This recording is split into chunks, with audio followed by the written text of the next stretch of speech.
శ్రీ ఛత్రపతి శివాజీ మహారాజ్ శోభయాత్రను ప్రారంభించిన ఎమ్మెల్యే ఈ రోజు జోగులాంబ గద్వాల జిల్లా కేంద్రంలోని వేదనగర్లో శ్రీ ఛత్రపతి శివాజీ మహారాజ్ జయంతి సందర్భంగా ఏర్పాటు చేసిన శోభాయాత్రను Gadwal MLA Bandla Krishnamohan Reddy municipal chairman BS Keshav కార్యక్రమంలో భాగంగా ముందుగా ఛత్రపతి శివాజీ మహారాజ్ విగ్రహానికి పూలమాల వేసి ప్రత్యేక పూజలు నిర్వహించి శోభాయాత్రను ప్రారంభించారు.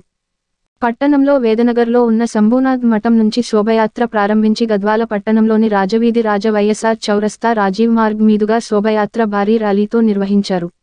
ఈ కార్యక్రమంలో విశ్వ హిందూ పరిషత్ ఆర్ఎస్ఎస్ హిందూ బంధువులందరూ ర్యాలీలో పాల్గొని ఘనంగా నిర్వహించారు.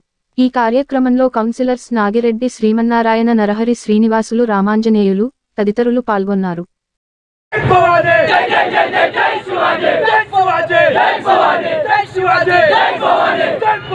जय शिवाजी